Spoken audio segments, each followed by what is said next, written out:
बिस्मिल्लाहिर्रहमानिर्रहीम। अस्सलामुअलैकुम नाज़रीन कराम, नई वीडियो में आपको खुश आमदीद कहते हैं। कुछ बहुत बड़ी डेवलपमेंट्स हैं और कुछ बहुत बड़े इंकशाफात हैं जो आपके सामने रखने हैं।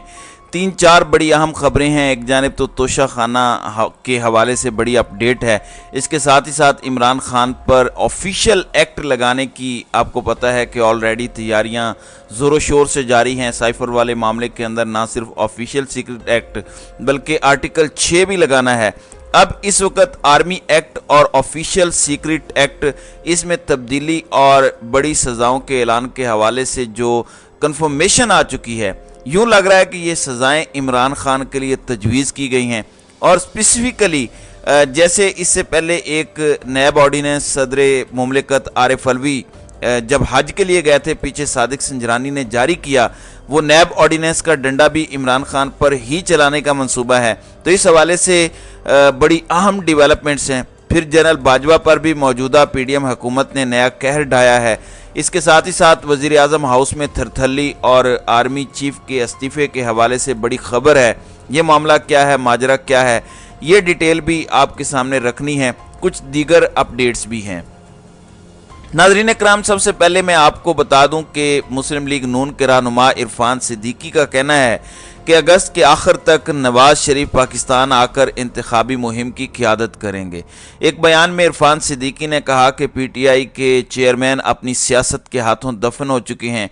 ये सियासत के हाथों दफन होने वाली इनकी ख्वाहिश तो है, लेकिन ये फैक्ट नहीं है, ये एक इनकी विश हो सकती है। और ये अपनी सियासत के हाथों, बल्कि इस वक्त जो कुछ हो रहा है और नून लीग ने जिस तरह का तारीखी सरेंडर किया है ताकतवरों के आगे, इसकी भी मिसाल नहीं मिलती। दूसरी जानिब दुबई में पाकिस्तान की 2 बड़ी सियासी जमातों के बड़े रहनुमाओं में तवील मुशावरत जारी है, मगर अभी तक निगरान वजीर आज़म का नाम फाइनल नहीं हो सका। अलबत्ता इलेक्शन मुकर्रर वक्त पर कराने पर इत्तेफाक है। अभी तक जाहिर है सामने से तो कोई नहीं कहेगा, मुंह पर तो कोई नहीं कहेगा कि इलेक्शन आगे हमने लेके जाने हैं। वो सर्कमस्टांसेस ऐसे बनाए जाएंगे। अब कौन क्या गेम कर रहा है, नवाज शरीफ की क्या गेम है, वो क्या करना चाह रहे हैं, ये गौर तलब है। तो दुबई में मौजूदा सियासी बैठक से मुंसलिक मोतबर ज़राए का कहना है कि मुल्क में मुआशी एमरजेंसी पर भी गुफ्तगू हुई, जिसके तहत इलेक्शन को 6 माह के लिए मौखर करने के इम्कानात पर भी गुफ्तगू की गई, मगर सियासी निज़ाम की पुख्तगी और इस्तेहकाम के लिए कहा यह गया है कि इंतखाबात हम वक्त पर करवाएं तो ज़्यादा बेहतर है। वैसे नवाज शरीफ की ख्वाहिश यही थी कि इसहाक डार अगर वज़ीर आज़म बन जाते हैं निगरान, तो फिर निज़ाम को तूल भी दे दिया जाए तो नवाज शरीफ को कोई एतराज़ नहीं होना था। इत्तलाआत हैं कि साबिक वज़ीर आज़म नवाज शरीफ और आसिफ सरदारी के दरमियान तवील बैठक सोमवार की रात हुई। इंतहाई मोतबर ज़राए ने तस्दीक की कि मुशावरत का सिलसिला तकरीबन 2.5 घंटे दुबई में एक बड़े होटल के मीटिंग रूम में जारी रहा। इसके अलावा मुशावरत में ये बात कई बार दोहराई गई कि निगरान वज़ीर आज़म मुकम्मल तौर पर गैर जानिबदार और गैर मुतनाज़ा होना चाहिए। नवाज शरीफ तो एक इंतहाई मुतनाज़ा और इंतहाई जानिबदार शख्स लाना चाहते थे, लेकिन इंतखाबी नताइज को सब कबूल करें, इसलिए जरदारी साहब ने नवाज शरीफ को कहा। वैसे जरदारी साहब कौन सा दूधों धुले हैं, उनका बस चले तो वो बिलावल को निगरान वज़ीर आज़म बना दें। अगले चंद माह के दौरान मुआशी निज़ाम की बेहतरी के लिए ताकतवर मुआशी माहिर की ज़रूरत पर भी जोर दिया जा रहा है। ताकतवर मुआशी माहिर की ज़रूरत पर जोर क्यों दिया जा रहा है? क्योंकि दोनों रहनुमाओं का इत्तेफाक है कि मुआशी बदतरी से सारी सियासी जमातों के वोट बैंक पर असर पड़ा। मुज़ाकरात से वाबस्ता अफराद का कहना है कि फ़िलहाल दोनों सियासी जमातों के रहनुमाओं ने पाकिस्तान में अपनी अपनी दीगर सियासी क़यादत को भी मुज़ाकरात के बारे में आगाह नहीं किया। यानी ये बात सिर्फ इन दोनों तक के लिए है, इसलिए कई सियासी रहनुमा दुबई बैठक से लाइल्मी का इजहार कर रहे हैं। मतलब ये बहुत टॉप लेवल पर बात है। ज़राए का कहना है कि दोनों सियासी रहनुमाओं में मज़ीद बातचीत की जाएगी और दीगर इत्तेहादी जमातों के रहनुमाओं को इसके बाद एतमाद में लिया जाएगा। तो कई घंटों की मुशावरत में कई नाम ज़ेर बहस आए, खुसूसन जनूबी पंजाब से ताल्लुक़ रखने वाली गैर सियासी शख्सियत पर भी तवील सेशन हुआ, मगर हतमी फैसला अभी तक नहीं हो सका। इत्तलाआत हैं कि साबिक वज़ीर आज़म मुआशी अबतरी के लिए फौरी इक़दामात करने पर जोर दे रहे हैं और आसिफ अली जरदारी मुल्क में फौरी इंतखाबात के बाद मुआशी बेहतरी के लिए इक़दामात के मामले पर डटे हुए हैं। तो ये आप समझ सकते हैं कि असल गेम क्या है। معاشی بہتری شاید ان دونوں کا ایجنڈا نہ ہو، لیکن یہ اپنے اپنے سیاسی ایجنڈوں کی تکمیل اسی آڑ میں کرنا چاہتے ہیں۔ دوسری جانب ناظرین کرام، سینٹ نے آرمی ایکٹ ترمیمی بل منظور کر لیا ہے۔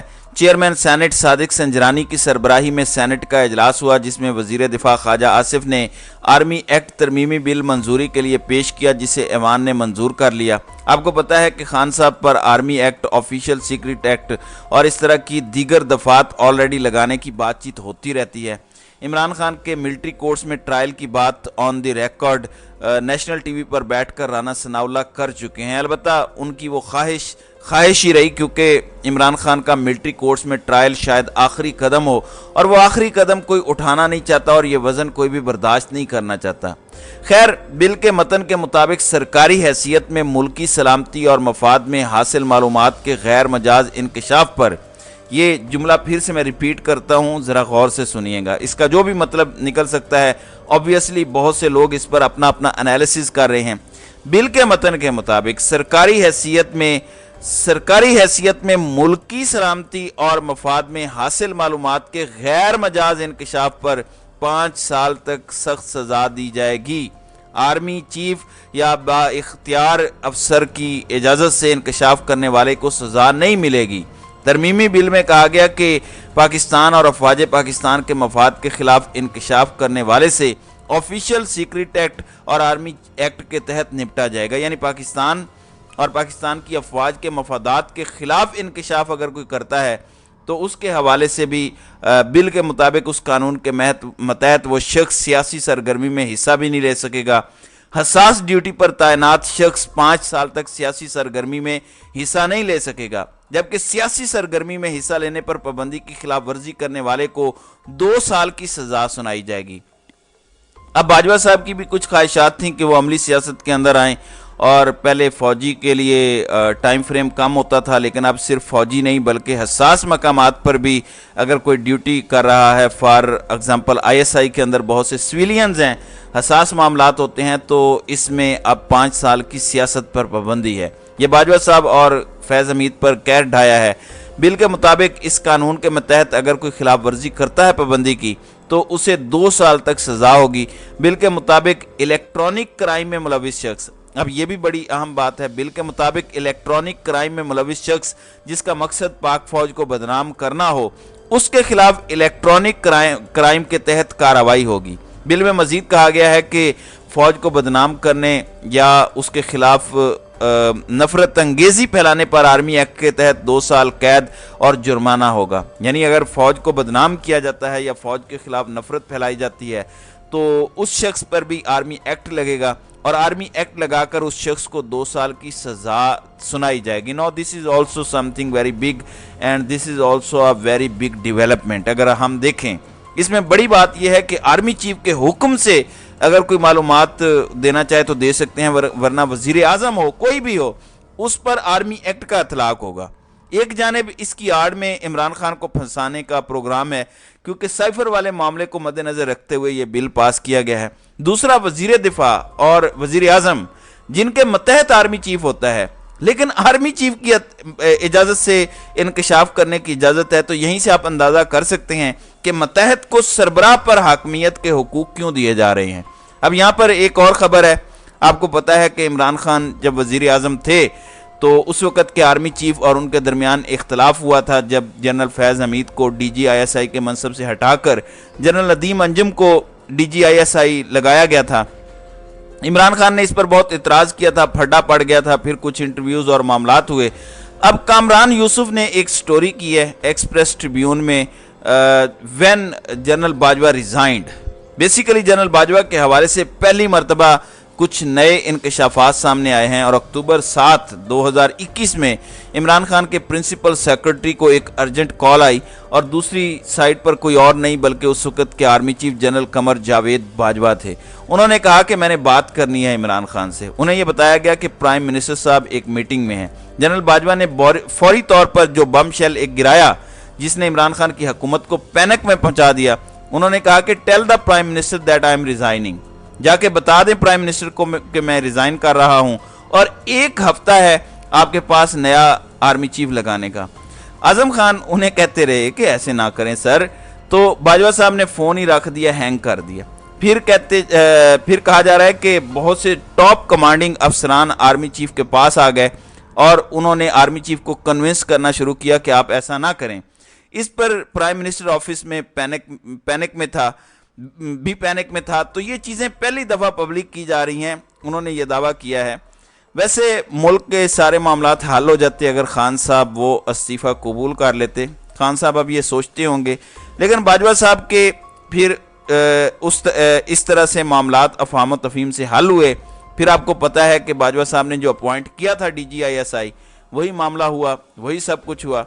लेकिन this is a very big, आप कह लें कि बहुत बड़ी रेवोल्यूशन है और बहुत बड़ा इंकशाफ है और बहुत बड़ी चीज़ सामने आई है कि बाजवा साहब ने अक्टूबर में रिज़ाइन कर दिया था और प्राइम मिनिस्टर को बता दिया था कि हफ्ते के अंदर अंदर नया आर्मी चीफ लगा दें। नाज़रीन इकराम, बाजवा साहब ने जो पाकिस्तान के साथ किया है वो हम सब के सामने है, वो बोलने की ज़रूरत नहीं है। और मैं समझता हूँ कि सबसे ज़्यादा नुकसान जनरल बाजवा ने इंस्टीट्यूशंस का किया है कि इंस्टीट्यूशंस की वो जो एक फ़ाइन लाइन थी वो जनरल बाजवा के अवामिल की वजह से क्रॉस हुई। ये नहीं होना चाहिए था। दिल दुखता है ये सोच के भी कि क्या होता रहा और क्या कुछ अब हो रहा है। तो नाज़रीन किराम, आपकी इस वीडियो के हवाले से क्या राय है? आप अपनी राय का इजहार कमेंट सेक्शन में ज़रूर कीजिएगा।